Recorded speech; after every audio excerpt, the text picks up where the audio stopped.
Hi കൂട്ടുകാരെ, നിങ്ങൾ മുഹറം എന്ന് കേട്ടിട്ടുണ്ടാവും അല്ലേ? കലണ്ടറിലൊക്കെ അവധിയൊക്കെ കാണാറുണ്ട്. എന്താണ് ഈ മുഹറം? എന്തോ ഇസ്ലാം മതമായിട്ട് ബന്ധപ്പെട്ട എന്തോ ഒരു ആചാരമാണെന്ന് നിങ്ങൾ മനസ്സിലായിട്ടുണ്ടാവും. മുഹറത്തിന് പിന്നിൽ എന്താണ് കഥ? ആ ആചാരത്തിന് പിന്നിലുള്ള കഥ എന്താണെന്ന് നമുക്കൊന്ന് നോക്കാം. Welcome to water and curiosity.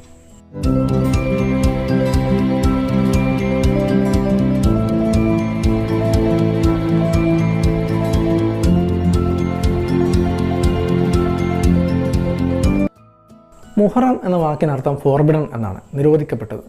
എന്താണ് നിരോധിച്ചത്? ഈ മാസത്തിൽ യുദ്ധങ്ങളും എല്ലാം അങ്ങനത്തെ ഫൈറ്റുകൾ അത്തരം കാര്യങ്ങളെല്ലാം നിരോധിച്ചിരുന്നു നേരത്തെ.